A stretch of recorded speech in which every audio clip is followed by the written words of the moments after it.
progress. Good evening, everyone. The time is 7 p.m. and I will now call this regular meeting of the Board of Selectmen to order. Would you all please rise for the Pledge of Allegiance? I pledge allegiance to the flag of the United States of America and to the republic for which it stands, one nation, under God, indivisible, with liberty and justice for all. Thank you. Next up is the acceptance of tonight's agenda. I don't have anything. I make a motion, we I'll accept second that. Okay, Sean makes a motion, Mike seconded. All those in favor? Aye. Any opposed? Any abstention? Motion carries. Item 4 is approval of minutes from our regular meeting on October 23rd, 2024. I'll make that motion. I'll second that. All right. Any errors, changes, or omissions on those? Seeing none, all those in favor? Aye. Any opposed? Any abstention? Motion carries. All right, next up is communications and correspondence. I thought this would be a good time to communicate the ballot question results from yesterday's presidential election. As you know, there were 3 questions on the ballot, 2 specifically pertaining to Portland. And so the question on the schools, the $68 million bonding question, failed with the no votes were 3,363, with the yes votes at 2,336. And the water referendum question passed with yes votes were 4,417 and no votes were 1,214. So I thought it would be good to discuss these a little bit. One is, I think we're all very pleased that water passed by such a wide margin and we can continue on with that project. I know we're getting ready to drill the production well, and I'll talk a little bit about water and the next steps and what we're working on in a little bit. But I did want to talk about the schools because obviously, as you all know, that received the bulk of the attention during the election, and so I think we heard pretty loudly what the town wants or doesn't want. And so, you know, I've always been of the opinion that we're here to do what the town wants to do.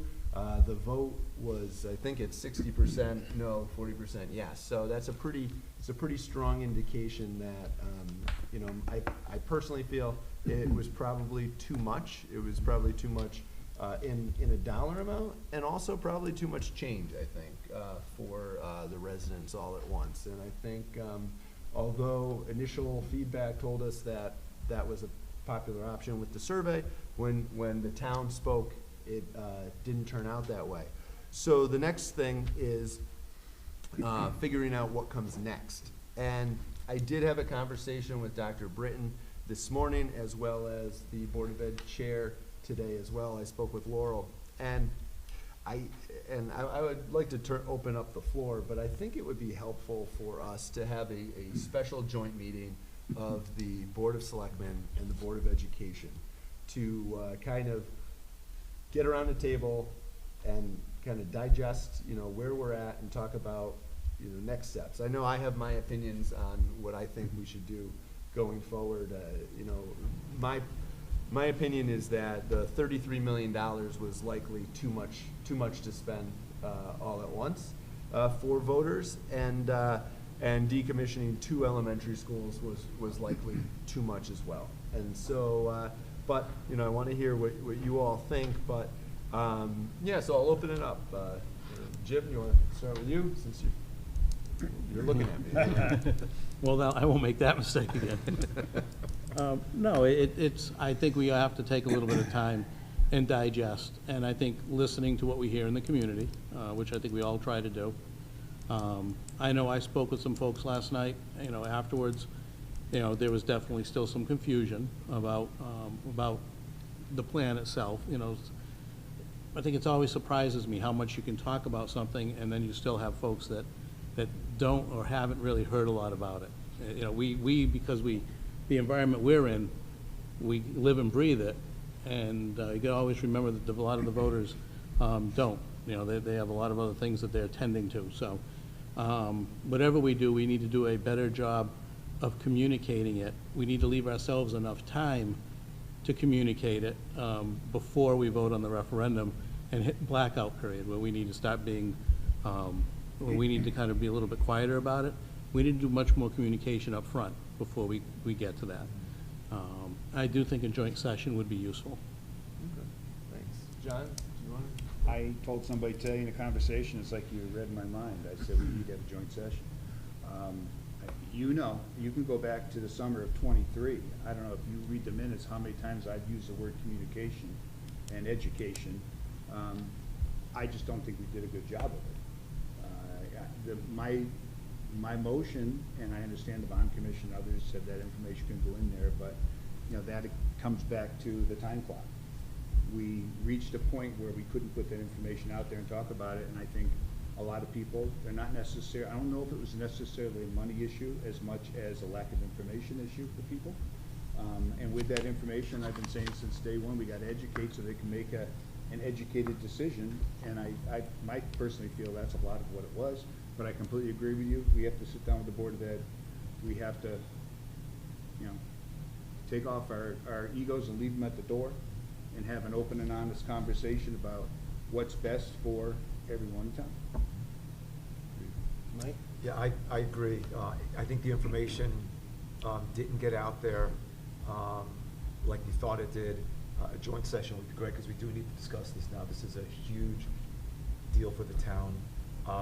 My biggest frustration with the whole process was most people I spoke to that heard about the project that didn't know any of the details, or the details that they heard were incorrect.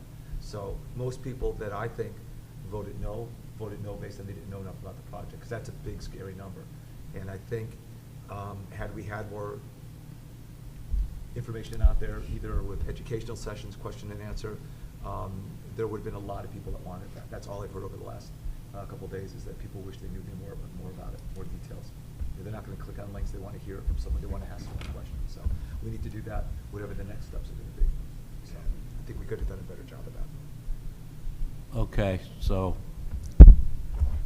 yesterday I had fortunately, I guess, because I was at the booth for so long myself, a lot of people came up that we need to use for the secondary schools. And the other thing, I said, it's a 30-year bond. And when I said that, I got a lot of, oh. I said, yes, and then we have to come up with another, let's say, 10 million. That pushes that money out even further. Over 60% of the people I talked to didn't understand that. They didn't know there was other costs associated with this project. The other big thing was, and this kind of upset me because I thought we did a good job, was that we didn't have a concrete plan for the buildings if we closed them.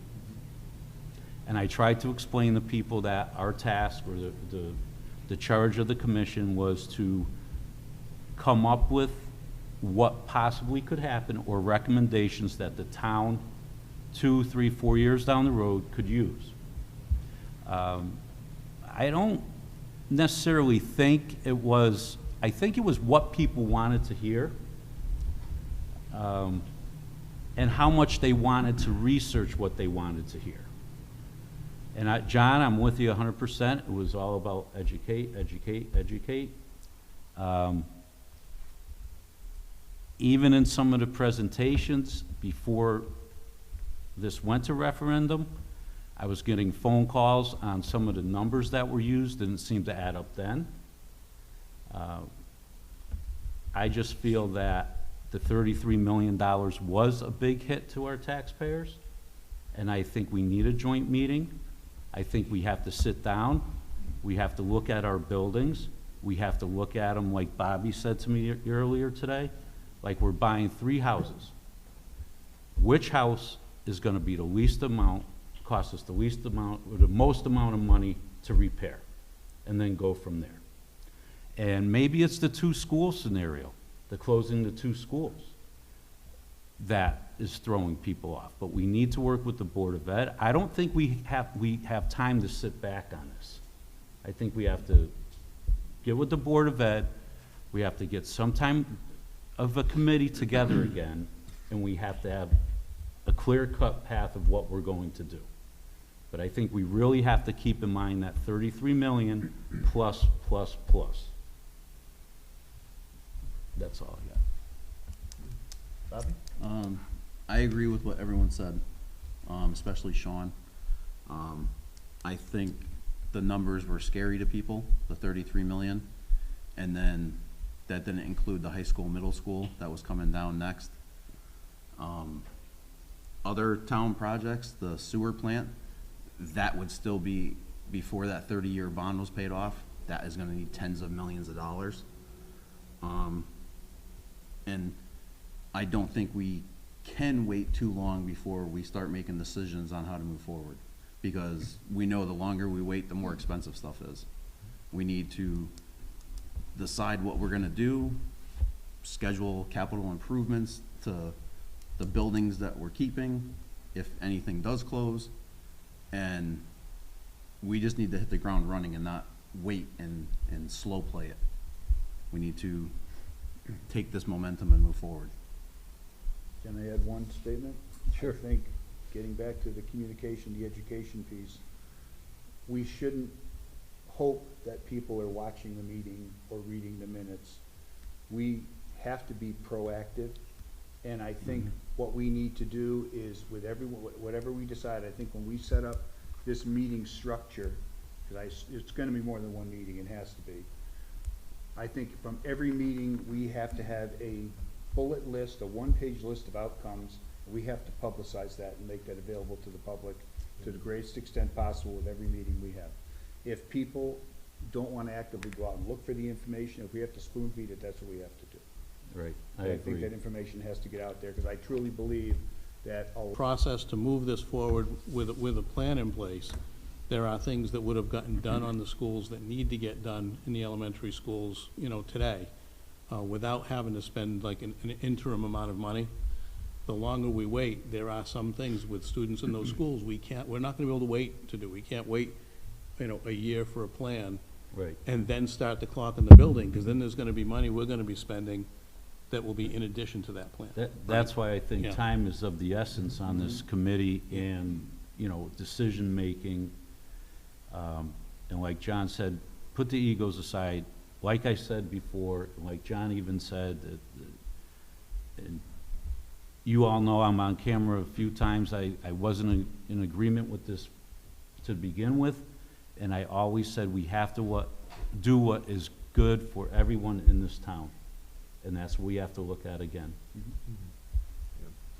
So, with that, I know the Board of Education is meeting on this I think that would be a pretty good time, a week after the election, and she was going to check with her members, but I told her we had a meeting tonight. I felt that it was important to discuss with you all and get your feedback, and yeah, we have to do a better job communicating to the public. I think that's, I think you're all spot on with that. And then we have to come up with a plan that makes sense, that the town as a whole can get behind. And I think we have to do it in an affordable way. We know that a renovate to new, the plan that was on the ballot was the least renovate to new option. So the only plans less than that would be capital improvements and deciding what to hit and where, and go from there. But I think we need to have that conversation with the Board of Education. Yeah, let's do it. Does that work for you guys? Yeah, that time's good for me.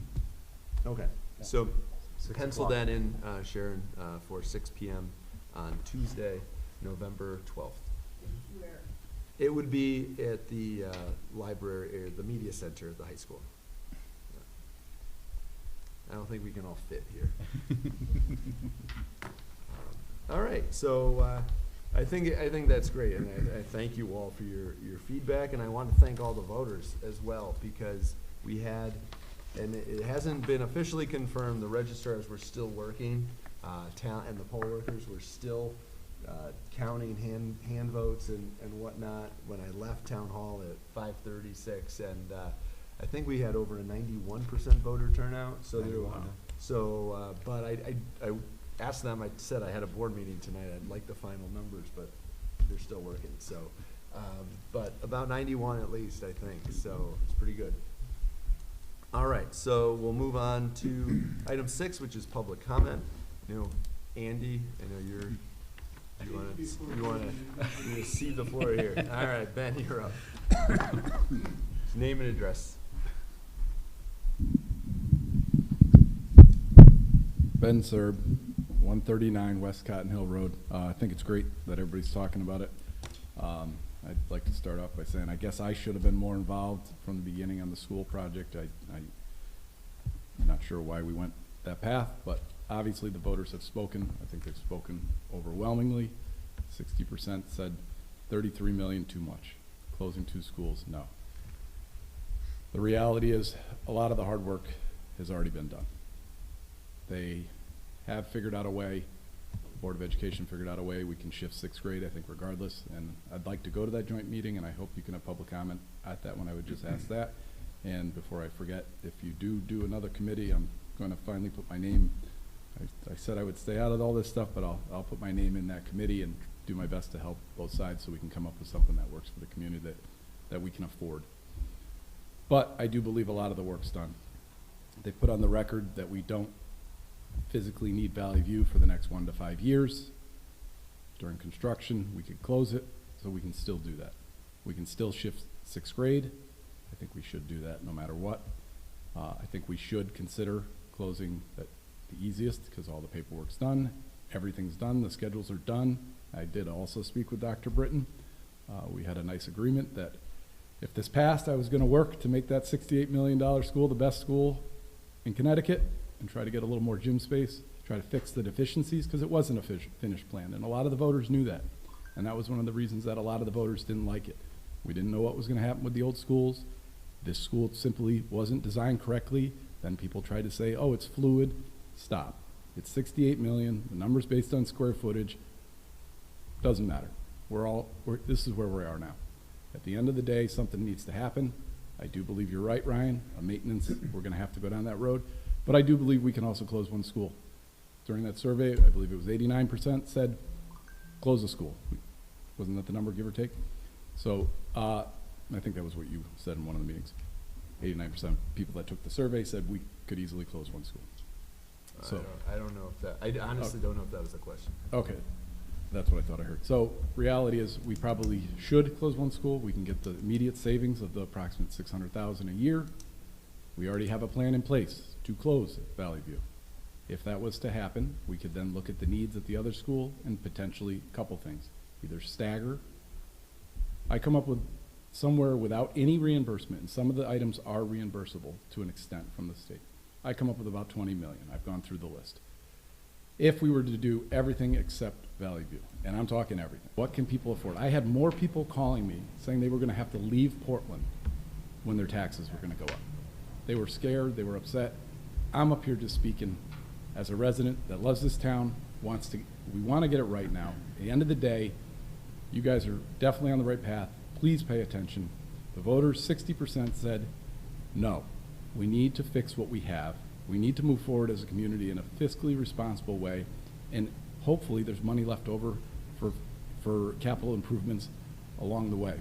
So when we finally come up with a number, even if the number's 18 million, on top of the 5, give or take, do we owe about 5 million on the park? We now are going to owe 6 million on the sewer, so that's another. But okay, no. But just hear me out. As a community, we deserve to know what the per capita debt is. That's reasonable. That's fair. What can we afford? We would do that, and any household would do that. We expect that as voters. That's easy. Bottom line is that number was going to be north of 50 million when you encompassed 33 at the school, 10 million at the high school, middle school, 5 million at the park, which is a nice park, another 6 million sewer, and nothing to do with the sewer plant, which we all know needs about $4 million bucks or $2 million bucks, immediate. End of the day, it could hit 55 million. Let's just talk about the real numbers, figure out what we can afford. I think John Dillon, either before the meeting or during the meeting, maybe we stagger. Let's look at the list. What needs to be done in the next 5 years, let's bond it. What needs to be done in the next 10, let's bond it. Let's do what's right for this community in a fiscally responsible way that people can afford, and we can have a perfect outcome. So I'm here to help. I'll throw my name, my hat in the ring to help with that and whatever, and we can all work together. I like your statement. Check your egos at the door. No trouble. We all need to work together now. We got to do what's right for this town. Period. Thank you. Keep up the good work. Thank you, Ben. Thanks, Ben. All right, Andy, you are up.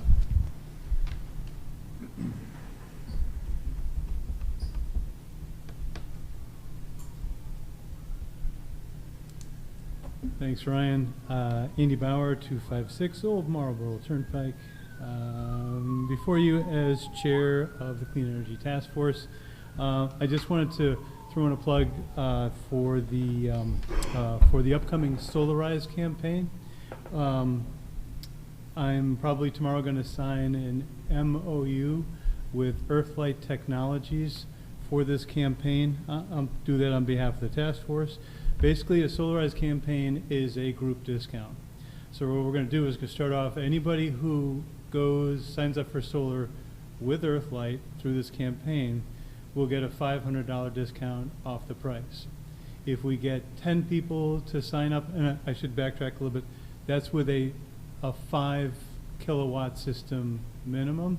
And the average kilowatt, the average solar system installed is around 7.5 kilowatts. Okay, but if you can fit 5 kilowatts, then you're up for that discount. And the discount is $100 per kilowatt. So if you got 5 kilowatts, 500. If you got 10 kilowatts, 1,000. If we get 10 people to jump on this, then the incentive doubles. Okay, so it's a good deal. It's anybody who's thinking solar. The time to do that is, let me see, our first meeting is November 21st. It's 7 p.m. at the Mary Flood Room in the library. And just to clarify, this is to sign up for a system. It doesn't mean you have to have the system installed by the end of the year. The installation probably will take place sometime in the spring. Something we just worked out yesterday, Earthlight suggested this. They are offering a small incentive for whole house batteries, okay? Which is, I think, really kind of cool. Now, the price for a battery to power your house is really high, no doubt about it. The incentives are very attractive, okay? Because this is the first round of batteries for this. I believe this is a FERC mandated program, Federal Energy Regulatory Commission. They're looking to decrease stress on the grid. So the more people who have batteries in their houses, that suits that needs. And the incentives, like I said, are quite attractive. We're in our first tier of incentives, and so those incentives will most likely decrease mid-spring of 2025, okay? Come to the meeting, you'll hear a whole lot more details about this. Like I said, coming up to the meeting is not a commitment. You can engage with Earthlight to come out, check out your house, and see what you got potential for batteries. Let's see. I am waiting on a dedicated link for people who can't make the meeting on the 21st. I'm going to put that up on the Clean Energy page of the Portland website as soon as possible. Click that link. Someone from Earthlight will come out and check out your house for solar. So there's incentives for solar, there's incentives for batteries, and there's also incentives for people who can do both. So if you had all been thinking about going solar, now's the time to give this a serious look. It's also, we're opening this up to people in any community, anybody who's listening to the sound of my voice. If you're in East Hampton, if you're in Middletown, if you want to sign up, because the more people who sign up, the better chance we have of activating that doubling discount. And just a suggestion, if your house faces roughly south and you're getting good sun, you're probably a decent candidate to consider going solar. So, that's what I got. If you're interested, hope to see you on the 21st. Light refreshments will be served. Andy, is this a purchase program? like the Either. way- Or is It's- it a lease, or is it either? So it's purchase or lease, or something called a power purchase agreement. In my opinion, I favor power purchase agreements over leases, and I'll be happy to expand more on that on the 21st. And are there still federal incentives if you're purchasing Oh, it yeah. outright? The 30% is what it was? I don't know if it's- okay. Yeah, and even if you lease or do a PPA, that federal incentive gets taken advantage of by the financer, who then passes it along to the person who's leasing or doing the power purchase agreement. You're a ray of sunshine, Andy. I see what you did there. John. All right, thanks, everybody. Thanks, Take Andy. care. Thanks, Andy. Oh, 7 p.m. And where is it? Mary Mary Flood. Flood Room. Mary Flood Room. Library. Mary Flood Room, at the Portland Library, thank you. Thank you. All right, so, we're still under public comment. Anyone else in the audience? Is there anyone online that wishes to comment?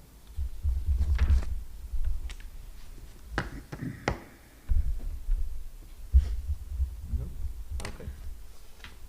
We'll move on then to, actually, we don't have a monthly budget report this evening. Tom Robinson is under the weather today, so we wish him well. We hope he feels better. So we'll move on to item 8, which is, in your packet, you'll see a proposed emergency ordinance for a burn ban, and our fire marshal, Ray Sajak, is here this evening to discuss this, but per the Portland Town Charter, the Board of Selectmen has the authority to issue an emergency ordinance, and with an emergency ordinance, it is in effect for up to 31 days. It does not need a public hearing. It does not need to be noticed, and because of the emergency nature of this, and after conversations with Ray and our deputy fire marshal, we've had fires throughout the state, which has been unfortunate. Ray, do you want to come up and talk about anything? I know you've been getting a lot of calls. You've been busy. Yeah. All right, thank you guys for having me today. So, yeah, I've been in conversations with Ryan over the last, 5-6 days regarding this issue. Actually, the weekend after Friday was pretty good. They had a lawnmower fire on Saturday. Guy was mulching leaves with his mower. So, we didn't want to get that extensive with this thing. I think it would have opened up a can of worms, but you're starting to tell people they can't clean up their leaves. The biggest thing that, obviously we're seeing, we're just open flames. So, Ryan and I talked about it last week. We started by a minimum of putting the notice up on the website. So that's been doing good. We talked about maybe doing a reverse 911 as well. I'm still gonna consider that, I think, with maybe some of the stuff I talked to you today about that. So, what we're finding out is some of these incidents that we were going out to, that we were called for outside fires, people are telling us that they're not aware of the dry conditions, okay? Not aware of what's going on out there. So, we thought it'd be best to at least try to get the website notice up there. We'll do this, and then we'll do the 911, reverse, notification as well.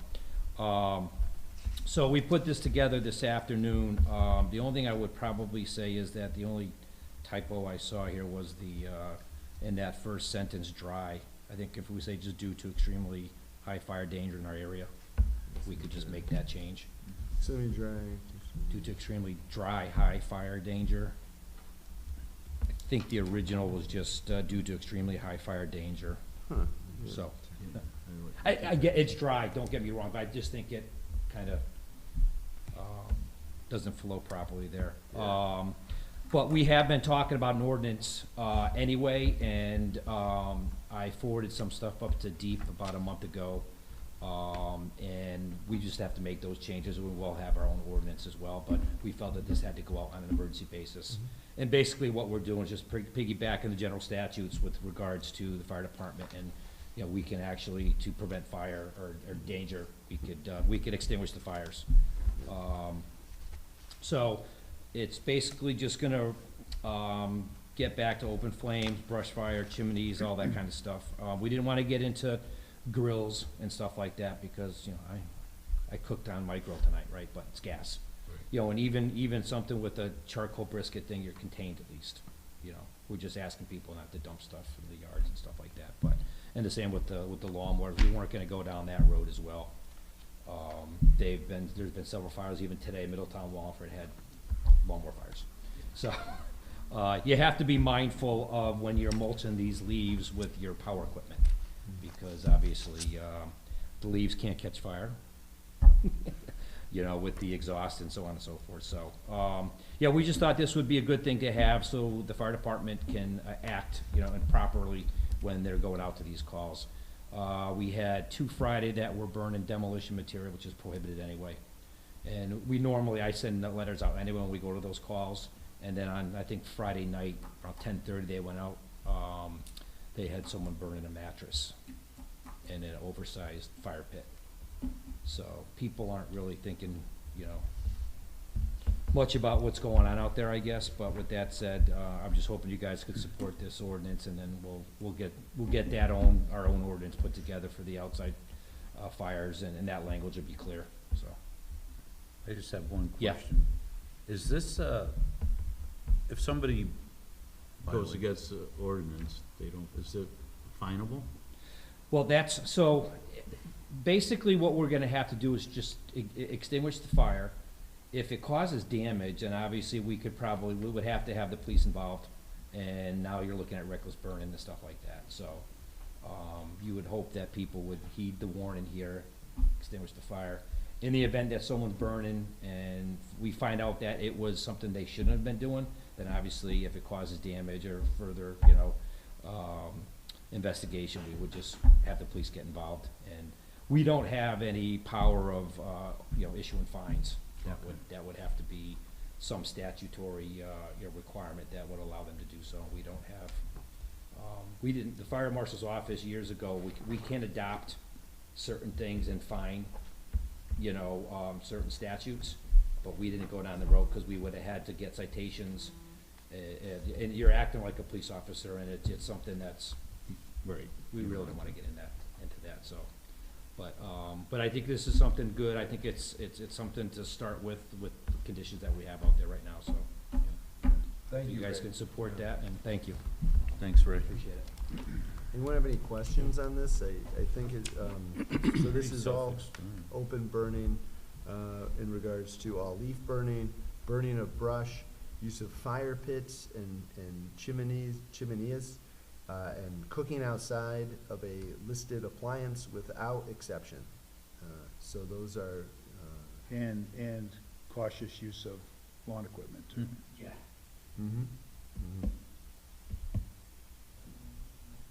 I think we've been lucky. We have 2 pieces of state-owned land in this town, and we're hard pressed with our firemen as it is right now, so I think it's a great idea. And how do you get a notice when it's done? Does the state issue? The state, so yeah, they'll be issuing right now, if you go to the DEEP website, outside fire burning, it'll say it's extreme. And even when we issue permits, that's something they have to follow as well. Obviously, clearly, we're not issuing permits. The only 2 that I had out, I already sent emails out to those people, so they're aware of it, they're not to be burning. And then once even from the standpoint of when if it's extreme and someone's got an outside fire, we get a complaint from the extinguisher.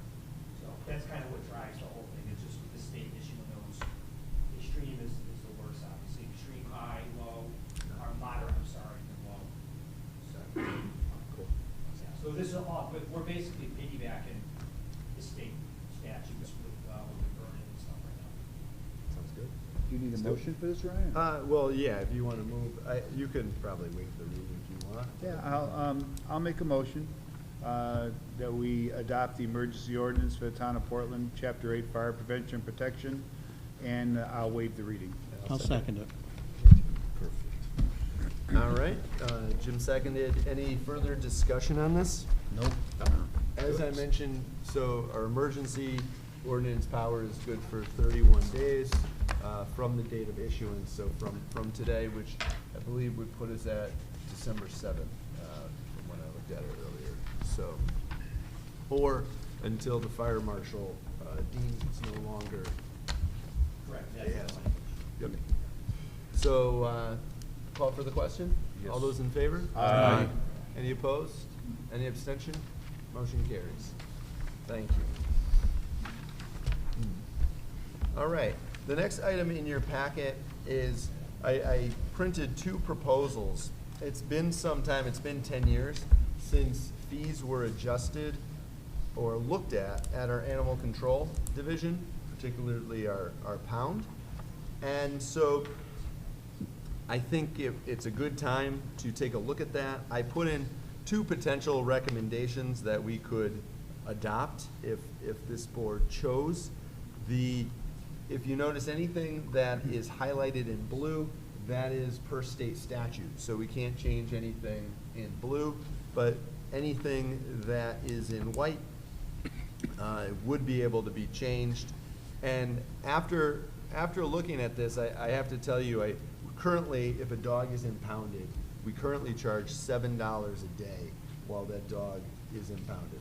And in evaluating our fees, because typically, in our current policy, if a dog is, or an animal is quarantined for 3 months, we charge $100 per month. And I think it would be fine to just charge $10 a day, just regardless of whatever reason the animal was quarantined for. But I have two proposals for you, so I'll open it up to discussion and see what you guys. Well, do we have an estimate of the cost per day that we're incurring? So that I know that may be hard depending on the type of, but do we have a? It gets tricky because the most major cost that we have is with overtime on the weekend. So during the week, there really isn't much of a cost to keep an animal at the pound. Just food and water, right? Food, water, I mean, it's very minimal. However, anytime we have an animal that is quarantined or impounded over the weekend, that means that our animal control officer has to come in, or our deputy animal control officer, and take care of the dogs, or whatever animal it may be. So that's where it gets a little tricky, because, so for our purposes, it's good to have either an empty pound or a full pound, but anywhere. But if you have one. If you have one, it's not ideal, and so that's typically what we try to avoid. But yeah, that's a good question. And probably is what, like 2 hours Yeah. on Saturday, 2 hours on Sunday, and then, Mhm. And then in the winter months, we're heating the building too. Correct. Yes. so. Yep. So that could easily, that could easily be a $10 a day average. You got somebody comes in making, $30 if they're there time and overtime. Mm-hmm. That would be $45 on Saturday, $45 on Sunday, right? Yeah. So, That's really the logic I was thinking Yeah. about, and quite honestly, that's why I was leaning towards the $10 a day. Yeah. For consistency's sake, because it then, except for the top three, $10 a day is your fee for all those items. But if you're looking at trying to have enough revenue to operate the place, you're going from $200 a month to roughly $300 a month at the $10 a day, right? Mm-hmm. And I think the Exactly. $10 a day makes sense. And it It's- might get it's- them out, oh, well, those are guns or phones.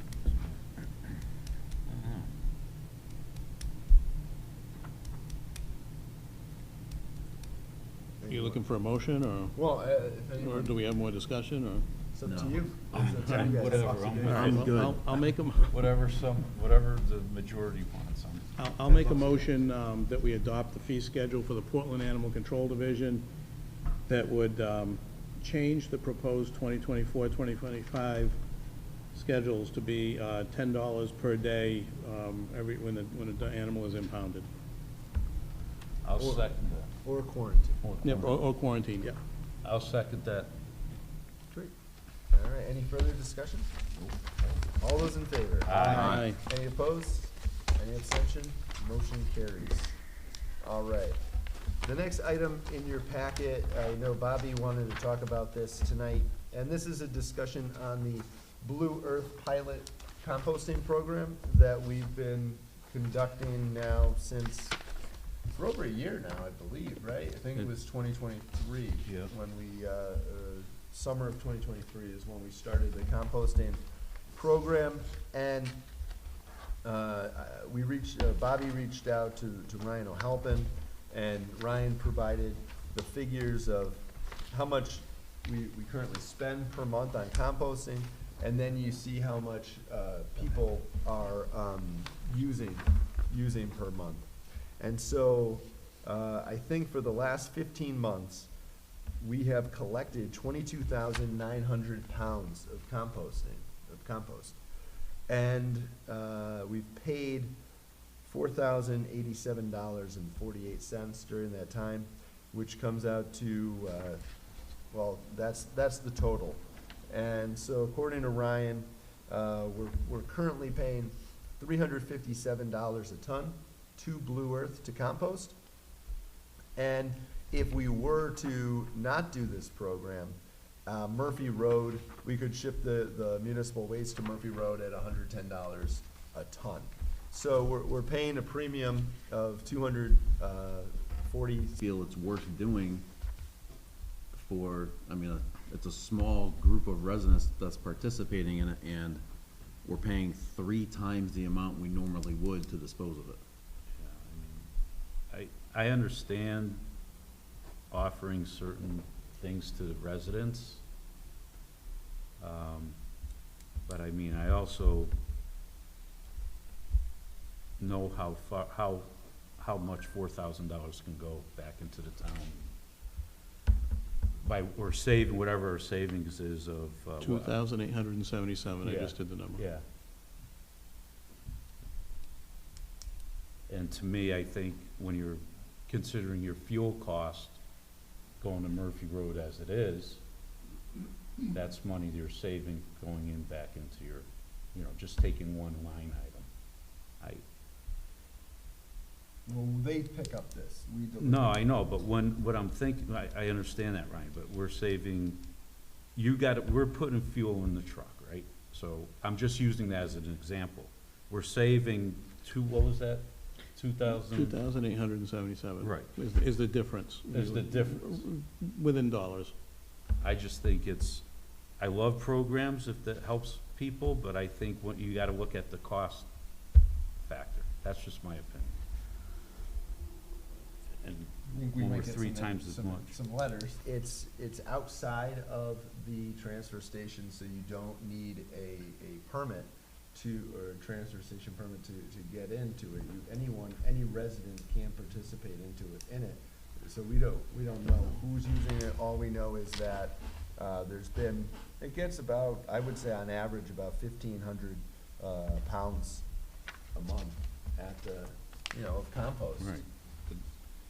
But either way, let's look at it another way. They're either driving there and putting it in there, right? Well, that's definitely. how Right, we do it. so, let me finish. They're driving there, putting it in there, and going into the transfer station and delivering the rest of their garbage.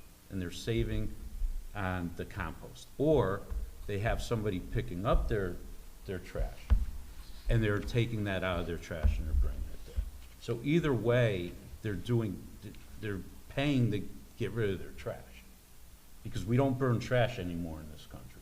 So there's a cost to them to get rid of their trash, whether they do it at the transfer station or they're paying All Waste to come.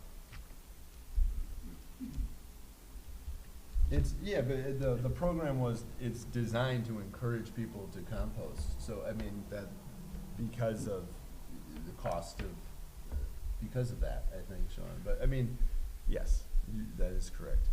Because you're not paying, if you're buying bags at the transfer station, you're not paying by weight. If you're using All Waste to pick you up, you're not paying by weight. My biggest thing here is, and I might be in a minority, but I think the cost, what we're paying outweighs the benefit as a town.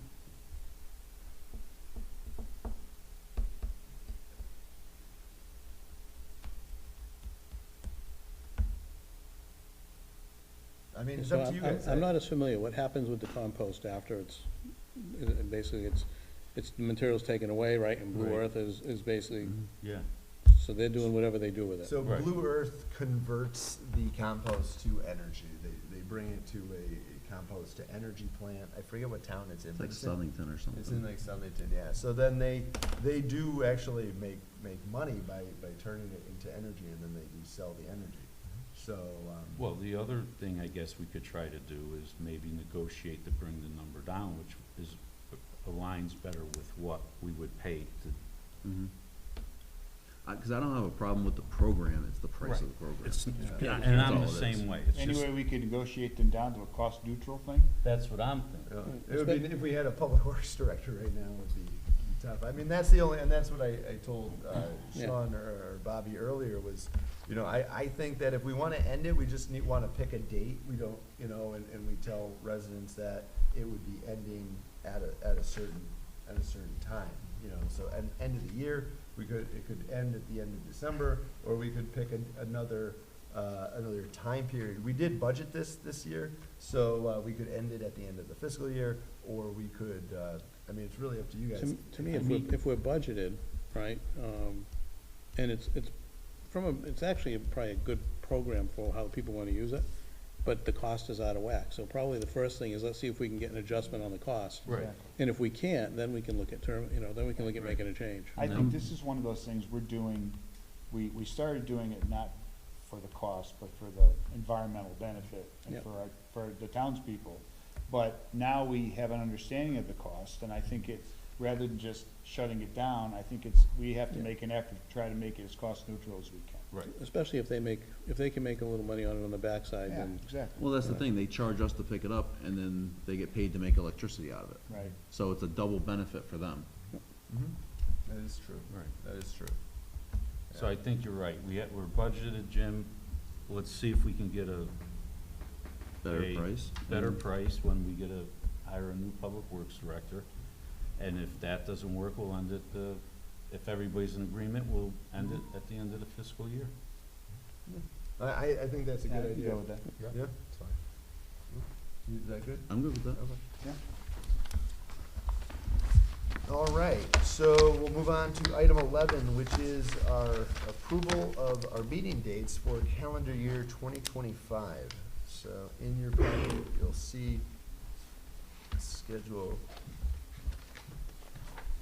And if everyone just wants to take a look at that, you'll notice, because New Year's falls on a Wednesday, January 1, our meetings in January will be the second and fourth Wednesday of the month. And because of, what holidays? I think it's Yom Kippur. I think, Is Yeah. October 1. Yes, So again, for October, we'll meet on the second and fourth Wednesday of the month. We only have one meeting in July, that's typical. Yeah. Just take a look, give you guys a minute. Let me know. Good? Yeah. I think it looks good. Yeah. Last good. meeting of the Yeah, year's I'm on my good birthday. I'm not here in What's July. that? Last meeting of the year's on my birthday. I wanna December get it in 17th? June. All right, so we gotta make a that means you're motion. fine. Yeah. I'll make a motion. We accept the Board of Selectmen meeting dates for the calendar year 2025. I'll second that. Yeah, good. All right. Any discussion? All right, all those in favor? Aye. Any opposed? Any abstention? Motion carries. Thank you all. So we'll move on to item 12, which is appointments to boards and commissions. There is an opening for Parks and Recreation, an alternate position currently, but I don't think there's any, no? I don't have anything. Nothing. Nothing. Okay, so we'll move on to item 13, refunds of excess payments. Make a motion for refunds of excess payments for Barbara N. and Donald W. Goodrich for $10. I'll second. All those in favor? Aye.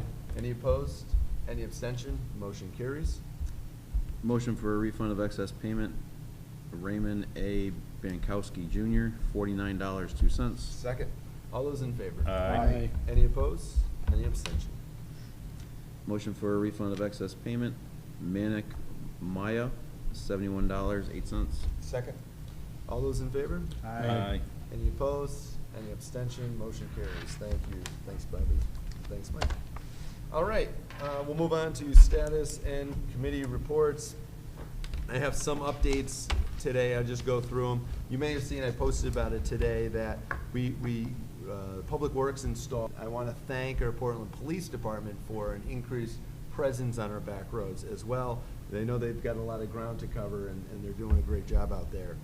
And so also, to switch on over to water. So we talked about I think we're all very happy that the water question passed, and passed by a healthy margin.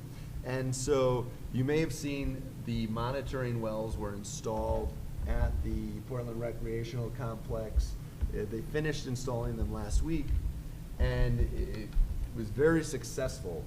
They installed 3 wells, and each well that they put has 3 different depths that they're going to check the water level when we do the pump testing and all of that for this project. So during the drilling, it was successful in that there were no surprises with the layers that GZA expected to find as they drilled down. So there were two clay layers. One of them was very deep. One of them is a little shallower. And Jim, I know you know this well. And am I stealing your thunder here? No, not at all. Okay. I'm not, no. And so that's finished. What's nice about this is they're flush with the ground. I was a little concerned that there would be an obstacle that we'd have to worry about kids with the park, but no, these are going to remain flush with the ground, so that is nice, and that is done. So the next step is installing the production well, which is, we're aiming to install this around Thanksgiving. That's the target date that GZA is working with. We've had a number of meetings. I met with Deep last week, and Ryan O'Halpin attended that as well. They are helping us through this process. Some bad news that the pump testing, so once we get the production well in, we have to do the pump testing to determine how much it can produce and to make sure that it's not going to interfere with any other wells in the area or any other water systems. But because the weather has been so dry, we need to wait until we have some water, because it's too dry. The wetlands are not wet, and so we can't have it be too wet either. And so we were very happy that we had dry weather, because we thought we were good for pump testing. But now DEP tells us that we need to wait till we get some rain. So it's a little bit of a Goldilocks situation here, but we have some time while they install. It's going to take about a month to put the production well in. So we have a little bit of time on that. I know that 56 Cox Road, there's a well there, and we installed a transducer, and we also installed a transducer at our own town well to monitor this too. And one of the first things I did today was reach out to DPH and let them know about our successful referendum yesterday, so that this should help us with our DWSRF loan. That's the Drinking Water State Revolving Fund that we applied to, that if successful would allow us that 2% interest rate for the length of the loan, which we would be taking out. And remember, the loan will be paid for by water customers only. So when it comes to municipal debt, you have to think of the water a little differently than the other debt, which would be paid, the other debt service, which is paid by all taxpayers. And so this has been very, very successful, and we're looking forward to the next processes. I know our former Public Works Director is still assisting us in writing the RFQ, which will be for the pump house that we need for this, which will come in the next phase. So Ryan's working on that for us. And I did want to give you a heads up, because we are going to be mailing letters to 125 residences. So per new regulations from, and I brought a form here. So I want to read this, because we have some old service lines in town that apparently have some lead goosenecks on them. Do you Yeah, know- it's, do you it's, wanna- I believe it's like a galvanized line, and then there's a lead gooseneck coming off Mhm. the main. And we have there's 125 of them, and per the EPA, so these are old, they've been in town, they've been on, connected to residents and some, I think, businesses' houses for a long time. They were installed, I think, prior to 1944, so these are old lines, but per new regulations, from the EPA, we need to notify the residents that have them. So letters are going to be going out, and we have 10 years to replace them all. And so we're going to, over the next 10 years, be replacing all 125 lines, but we're gonna do it, I think, a lot faster than that, too. But I wanted to let you know that because, you know, I don't want people, if they get the mail, Yeah. getting concerned. It's one of those things that every town or municipality that has a water system in the country would have to do, is currently going through the same thing. But I thought it would be important to give the public and the board a heads up on this. Thank you. And that's all I have. Thank you.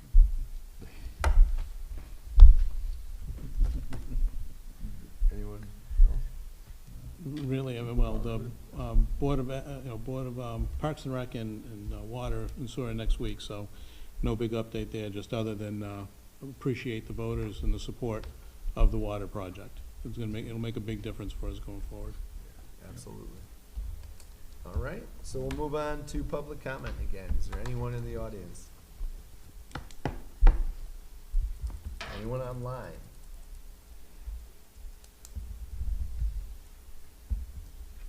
Okay. So we'll move to item 16, Board of Selectmen General Informal Discussion. Does anyone have anything? You think I'm good? I just have two quick things. Sure. For the fire department, do we know the status of the engines on Marine 7, the boat?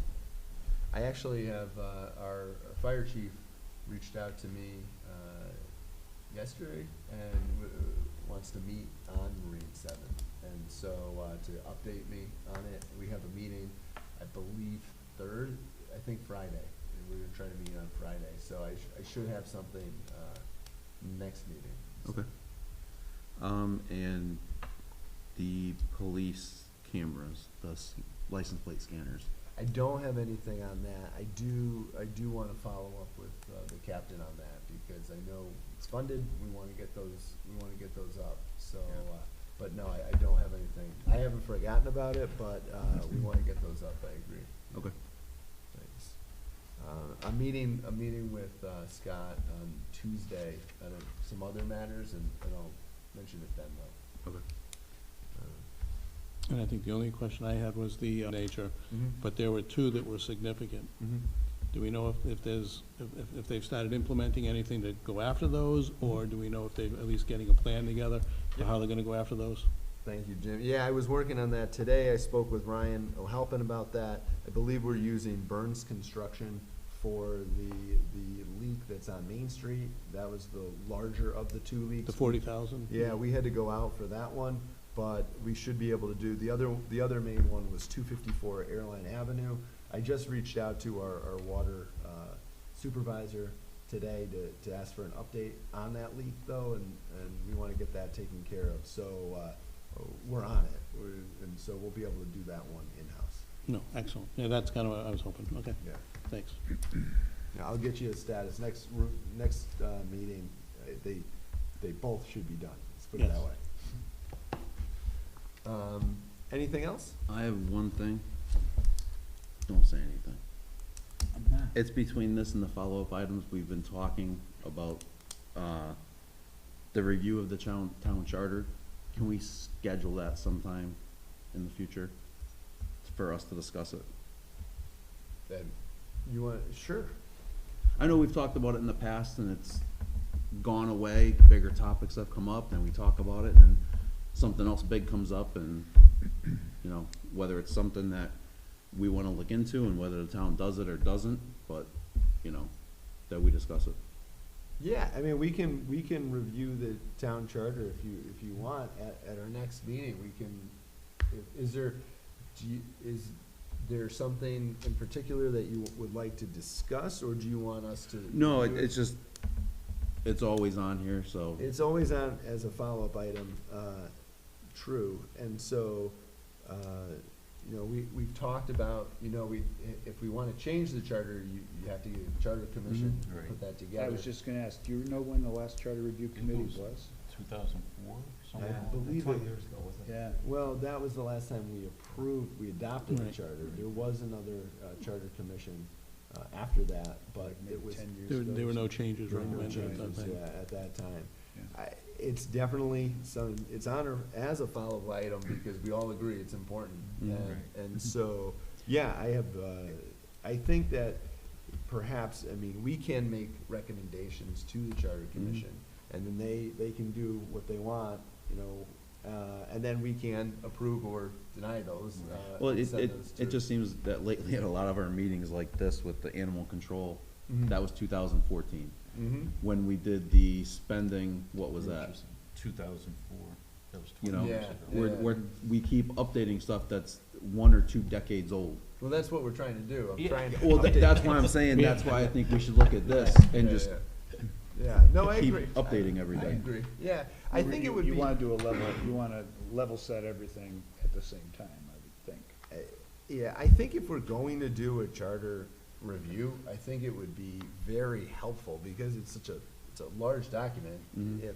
If everyone reviews it on their own, and then when we do this Well- review, we come with. And that's why I was saying, it doesn't have to be the next meeting, Yeah. but in the future that we can all review it, and then when we agree, when we're gonna talk about it, everyone's prepared Right. And they with, have this is notes what I on it. like, this is what I don't Right. like, and everyone can have their point of view on it, and we can go from there. I think it's a great idea, honestly. I'm all for it. I think that, everybody just would have to do some homework, and when we can talk, and whenever that meeting is, that we'll just add it to the agenda and we can go through it. And then if there's some things that we all agree on, I think that would be a good trigger, I think, to start talking about that, charter commission. Right, Okay. All right. Cool. sounds good. All right, anything else?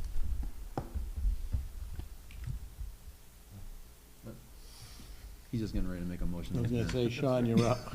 All Just right. one more thing. With that, I'll entertain. I'll make a motion, we adjourn.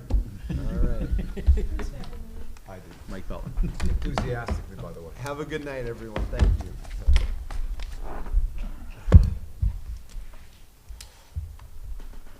Yeah, Bob, when I was